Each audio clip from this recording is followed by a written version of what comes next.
Hello students, today we will discuss chapter number 6, that is composition of matter. Here in this chapter we will discuss about the different types of composition of matter. In the last chapter already I explained about the matter. What is matter here? Matter means anything which occupies the space and has a mass is known as a matter, which we already discussed in a previous chapter. Now, some questions are given in a book. First, we will discuss that questions. Now, see the first question. First question is, what are the various states of matter? Various states of matter, there are the solid, liquid and gas. These are the three states of matter. Actually, five states of matter. One more state is BEC state, Bose-Einstein condensate state, and the plasma state, but which is not given in your syllabus now. You will study in a higher classes about these two states. Next question is, what is the difference in ice, water and steam? What is the difference between ice, water and steam? Ice is a solid form of a water, then water is a liquid form and steam is a gaseous form of a water. Next question is, what are the smallest particle of matter called? In last chapter already I explained about the smallest particle of a matter. What is the smallest particle of a matter? Atom is the smallest particle of a matter. Then what are the atom and the molecules are the smallest particle of a matter. But when I use the word element, in that case only the atom is the smallest particle of matter, and when we use the compound, molecule is the smallest particle of matter. Now the fourth question, what are the type of matters? There are the different types of matters. It is divided into the three categories: element, compound and mixture. So in this chapter we will discuss about the states of matter as well as the different types of matters. Okay, so one by one we will discuss in this chapter. Now see, one activity is given in your book, and some questions, can you tell, questions are also given. For example, one question is given, classify the following matter into three groups. What are that matters? Cold drink, then air, sharbat, soil, water, wood and cement. So cold drink is a liquid, air is a gas, sharbat is a liquid, then soil is a solid, water is a liquid, wood is a solid and cement is also solid. Next question is, what are the state of matter that you use as a criteria for the above classification? अभी हमने कौन सा criteria use किया था ये examples को classify करने के लिए कि state of matter, that is solid, liquid and gas. Now one activity is given in a book, that is try this. What is that activity? What is given in that activity? See, for that activity we need the one jar, one transparent jar. We need the one transparent jar, है ना, हमको एक transparent jar चाहिए. We need the big balloon जिसको हम as a diaphragm use करेंगे. Then we need the thread, हमको एक थ्रेड चाहिए एंड सम मस्टर्ड सीड्स. ना what is given in this activity कि you have to take the one jar which is transparent. मतलब आपको एक जार लेना है जो ट्रांसपेरेंट हो ताकि उसके अंदर क्या चल रहा है वो हमको बाहर से नजर आए. Then we need the one balloon. Balloon से हम क्या करेंगे, इस जार के माउथ को कवर करेंगे. But before that we have to put some mustard seeds. Mustard seeds मतलब राई के दाने जिसको बोलते हैं हम, वो हम उसको डालेंगे किसके अंदर, जार के अंदर. देन उसको हम कवर करेंगे with the big balloon. But balloon लगाने से पहले हम उसको एक थ्रेड बांध देंगे और फिर उसको टाइटली हम पैक कर देंगे विद द बलून. अब बाद में इसमें करना क्या है हमको कि इस थ्रेड को खींचना है, मतलब उसको पुल करना है. When we pull the thread, what happened? ना ऑब्जर्व करना है आपको कि अगर हमने थ्रेड को पुल किया, इसको हमने इन्वर्टेड पोजीशन में भी रख सकते हैं, डायग्राम आपकी बुक में दी हुई है कि आप फिर उसको खींचना है, पुल करेंगे हम उसको थ्रेड को. तो क्या होगा, अगर आपने उसको स्लोली पुल किया, आपको बुक में एक चार्ट भी दिया हुआ है, उसको फिल करना है आपको. तो if we pull that thread slowly, अगर आपने स्लोली पुल किया इस थ्रेड को, तो क्या होगा कि this mustard seeds vibrate on their own places. They vibrate on their own places. मतलब अगर हमने फोर्स थोड़ा सा ही अप्लाई किया है तो ये क्या होंगी, जो पार्टिकल्स मतलब यहाँ पर मस्टर्ड सीड्स है वो अपनी प्लेस पे क्या होंगे, वाइब्रेट होंगे. वो प्लेस छोड़कर नहीं जाएंगे, सिर्फ अपने ही प्लेस पे वाइब्रेट होंगे, मतलब टू एंड फ्रो डायरेक्शन में जाएंगे। अगर हमने इसको जो फाइबर या हमारा जो थ्रेड है, अगर हमने थोड़ा सा मॉडरेटली मतलब थोड़ा और फोर्स अप्लाई करके उसको खींचा, पुल किया, तो क्या होगा कि जो मस्टर्ड सीड्स हैं वो थोड़े ज़्यादा वाइब्रेट होंगे, जैसे लिक्विड कंडीशन में यहाँ दिखाया है, थोड़े ज़्यादा वाइब्रेट होंगे एंड थोड़ा सा अपनी प्लेस से मूव भी करेंगे। ओके, देन अगर हमने इसको विगरसली, द थर्ड कंडीशन है कि हमने थ्रेड को विगरसली मूव किया या उसको पुल किया, तो विगरसली मतलब फास्ट, बहुत जोर से हमने इसको पुल किया, तो what will happen, we will observe this mustard seed scattered in the jar. ये पूरे जो मस्टर्ड सीड है वो पहले इसमें तो क्या थे, अपने ही प्लेस पे वाइब्रेट होते, सेकेंड केस में क्या हो रहे थे, वो थोड़ा सा मूव करेंगे, और थर्ड केस में क्या करेंगे, वो पूरे जार में विगरसली क्या होंगे, स्प्रेड हो जाएंगे, है ना, वो स्कैटर्ड हो जाएंगे। So this is activity. From this activity we conclude that, what is the conclusion of this activity, कि इन केस ऑफ सॉलिड, मतलब वो जब सॉलिड कंडीशन में थे and when we apply a little force, what happened, the particles are tightly packed. यहाँ पर जो solid है, सॉलिड में एग्जाम्पल आइस है, this represent the state of water, three states of water, ice, water and steam. Ice is a solid state and water is a liquid state and steam is a gaseous state of a water. तो यहाँ पर in case of solid the particles are tightly packed, they are tightly packed, है ना, there is the force of attraction between the particles is more, यहाँ पर particles के बीच का जो force of attraction है वो बहुत ज़्यादा है, तो वो tightly packed है, तो वो अपनी place से क्या होता है, मूव नहीं करते, बट अगर हम फोर्स अप्लाई करें या उसमें हीट करें तो वो अपने ही प्लेस में क्या होते हैं, वाइब्रेट होते हैं, सिर्फ प्लेस छोड़कर नहीं जाते, only they vibrate on their own place.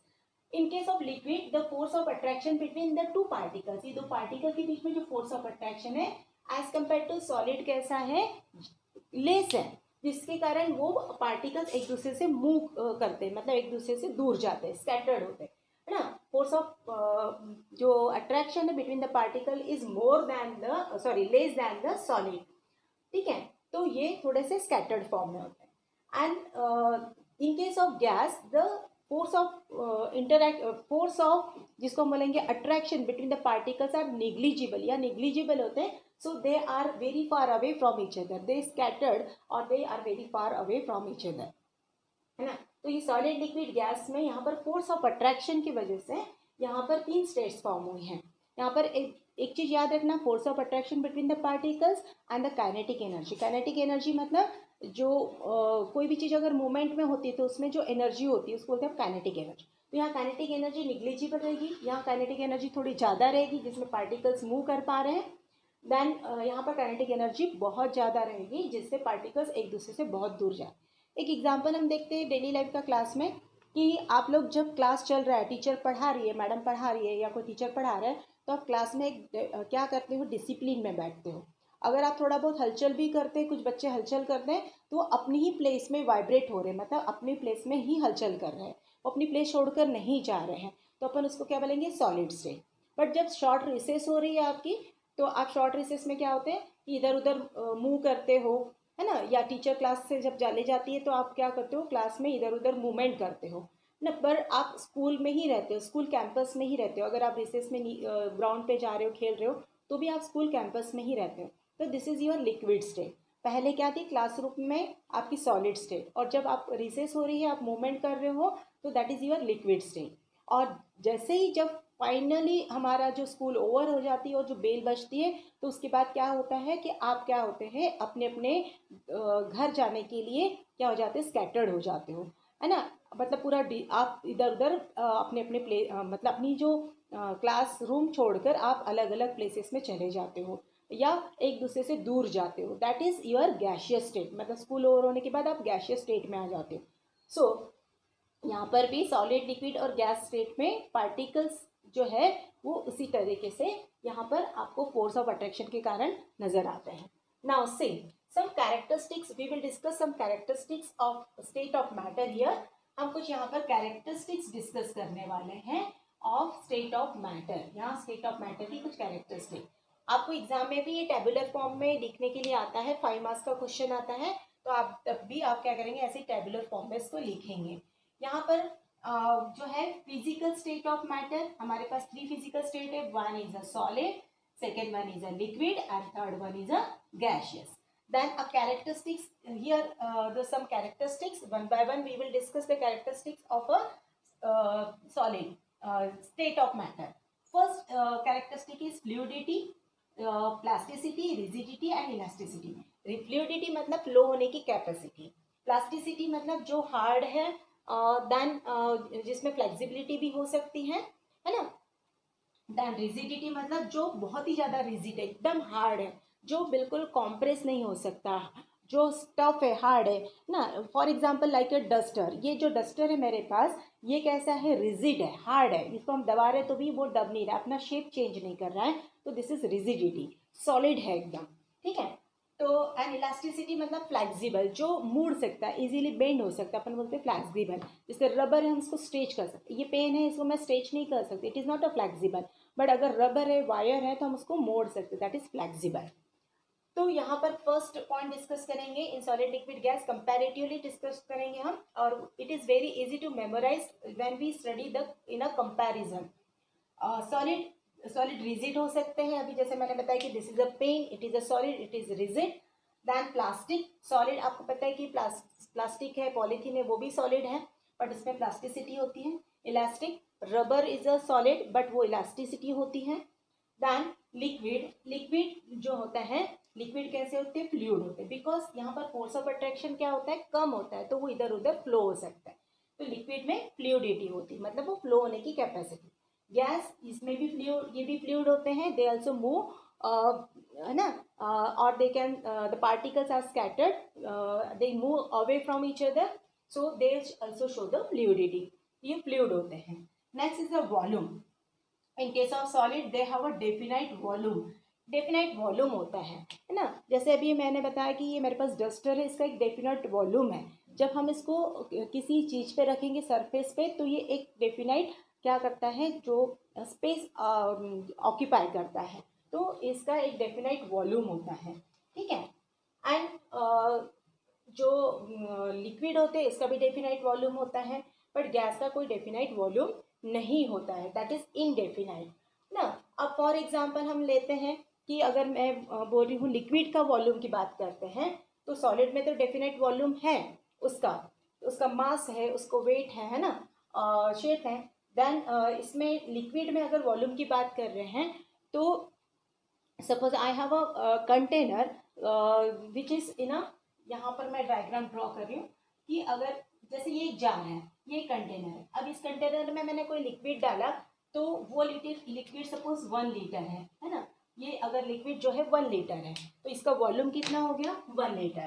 ठीक है.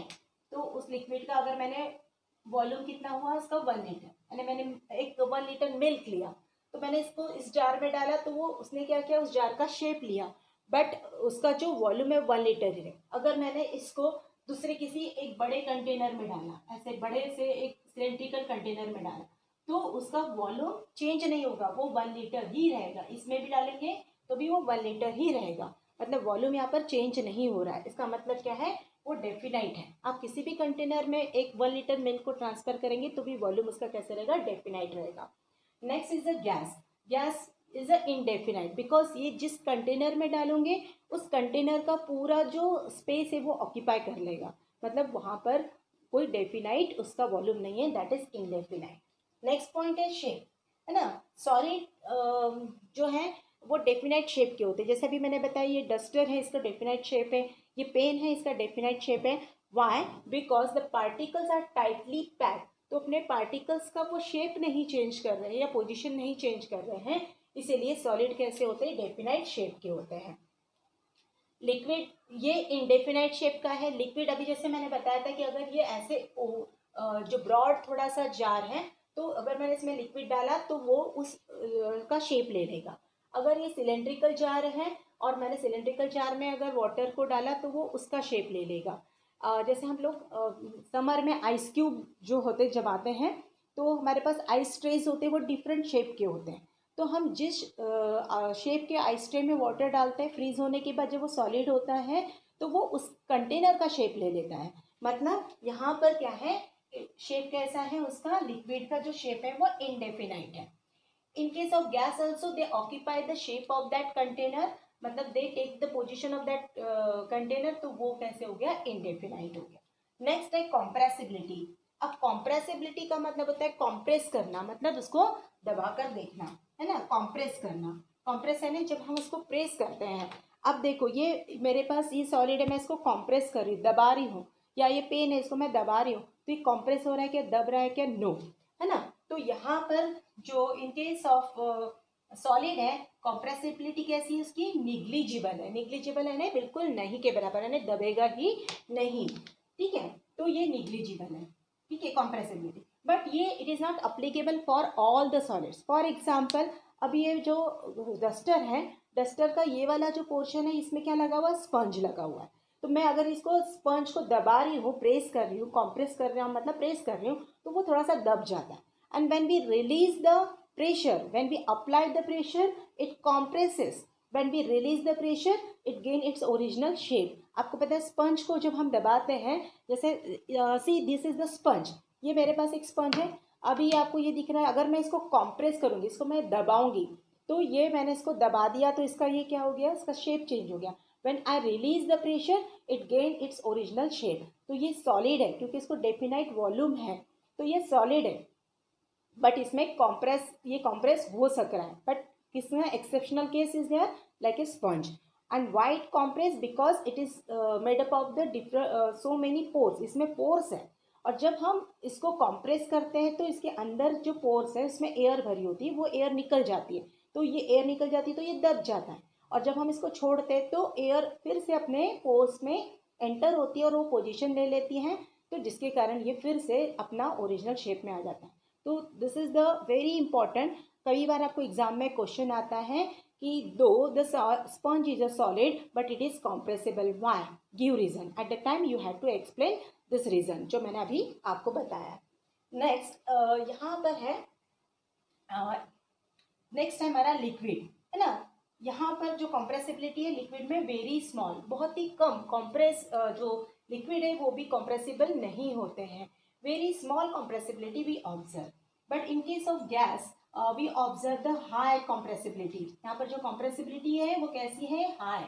आपने एग्जाम्पल पता है आप लोगों को, LPG gas, liquid petroleum gas, या सीएनजी कॉम्प्रेस नेचुरल गैस, मतलब मीथेन गैस. एलपीजी हम घर में यूज़ करते हैं सिलेंडर्स में, तो ये एक्चुअली गैस है बट इसको कॉम्प्रेस करके भरा जाता है, तो वो लिक्विड में आ जाती है. जब हम कॉम्प्रेस करते हैं तो this particles come closer and closer and it convert into the liquid state, तो हम उसको बोलते हैं liquid petroleum gas.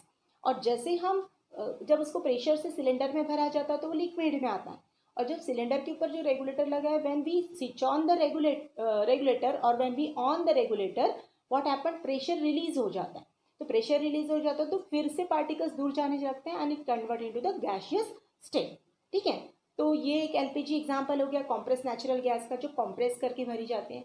Then CNG भी इसी तरीके से भरी जाती है. इवन आप साइकिल के टायर में जो एयर भरते हो उसको हम कॉम्प्रेस कर करके पंप से भरते हैं, तो it is also the example, मतलब कि जो गैस है वो हाईली कॉम्प्रेसिबल है, उसको हम कॉम्प्रेस कर सकते हैं. Next is a inter molecular force. जो इंटर मॉलिक्यूलर फोर्स है वो स्ट्रॉन्ग है. अभी मैंने बताया था कि सॉलिड में जो पार्टिकल्स है उनके बीच का जो इंटरमॉलिक्यूलर फोर्स है वो इतना स्ट्रॉन्ग है, ये फोर्स बहुत ज़्यादा स्ट्रॉन्ग है, जिसके कारण वो अपना पार्टिकल्स अपना पोजीशन नहीं छोड़ते, तो वो डेफिनेट शेप में रहता है. In case of liquid it is moderate. Liquid में कैसा है, वो मॉडरेट टाइप का, मतलब थोड़ा कम फोर्स है. ठीक है, और जो गैस है इसमें जो फोर्स है इंटरमॉलिक्यूलर, मतलब दो मॉलिक्यूल्स के बीच का जो फोर्स है वो बहुत वीक है. जैसे मैंने अभी एग्जांपल बताया था, जब आप क्लासरूम में टीचर पढ़ा रही हो और आप बैठे हो तो you are in a solid state, क्योंकि यहाँ पर जो इंटरमॉलिक्यूलर फोर्स, मतलब टीचर और स्टूडेंट के बीच में जो फोर्स होता है, टीचर की पूरी नज़र आप पे होती है, तो आप ज़्यादा से ज़्यादा क्या होता है, अपनी प्लेस में वाइब्रेट करते हो बट प्लेस नहीं छोड़ते हो, मतलब यहाँ पर फोर्स जो होता है टीचर का वो बहुत ज़्यादा होता है. दैन इन केस ऑफ, मैंने बताया कि लिक्विड, मतलब आप रिसेस में, टीचर तो स्कूल में ही है, आप पे ऑब्जर्वेशन भी है उनका, बट आपको थोड़ी छूट दी जाती है, तो आप इधर उधर मूव करते हो, मतलब आप लिक्विड स्टेट में आते हो बट आपके ऊपर अभी भी उनका फोर्स है, that is intermolecular force. But जब स्कूल ओवर हो जाती है, मतलब आप गैशियस कंडीशन में आ जाते हो, यहाँ पर टीचर का या किसी भी स्कूल के जो पर्सन का आपके ऊपर कोई फोर्स नहीं होता है, तो आप क्या होते हैं, स्कैटर्ड हो जाते हैं, मतलब अपने अपने घर में चले जाते हो, that is a gaseous state. मतलब यहाँ पर जो force of attraction between the particles है वो कैसा है, बहुत वीक है। The last point is distance between particles. जो डिस्टेंस है पार्टिकल्स का, यहाँ पर जैसे मैंने बताया कि टाइटली पैक होते तो डिस्टेंस मिनिमम होता है, और जो गैशियस लिक्विड है उसमें मॉडरेट होता है, थोड़ा सा डिस्टेंस होता है बट बहुत ज़्यादा नहीं होता, मॉडरेट होता है। And in case of gas the distance between the particle is very large. Okay, so यहाँ पर डिस्टेंस बहुत ज़्यादा होता है particles, that's why they are fluid. In this manner, we completed here the characteristics of a state of matter. These are the characteristics of state of matter.